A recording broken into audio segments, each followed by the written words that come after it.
Chicken fry बनवते, पण तो चिकन फ्राय मला हा पावभाजी मसाला वापरून बनवायचा आहे. तर तो पावभाजी मसाला वापरून मी चिकन फ्राय बनवते.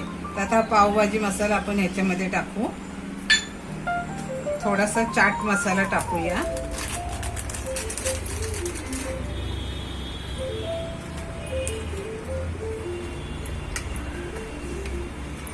काश्मीरी लाल मिरची पावडर,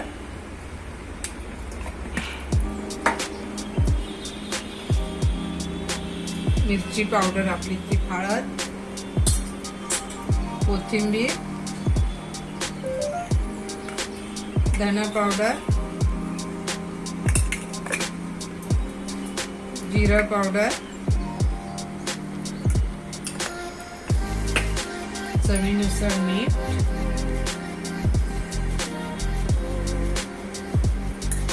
आणि आले लसणाची पेस्ट.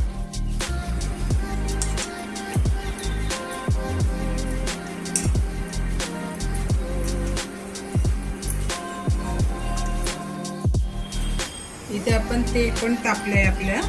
आता आपण एक एक पीस चिकनचे घालूया. ते बाकीचे छोटे छोटे आहेत ते पण घालते.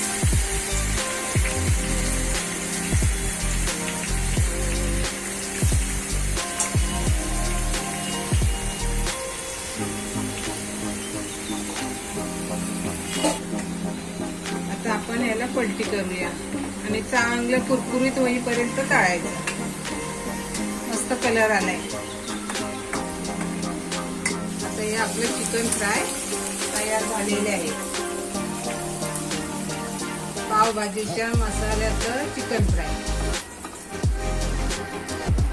पावभाजीच्या मसाल्यातलं चिकन फ्राय आवडलं, शेअर करा, लाईक करा आणि सबस्क्राईब करा.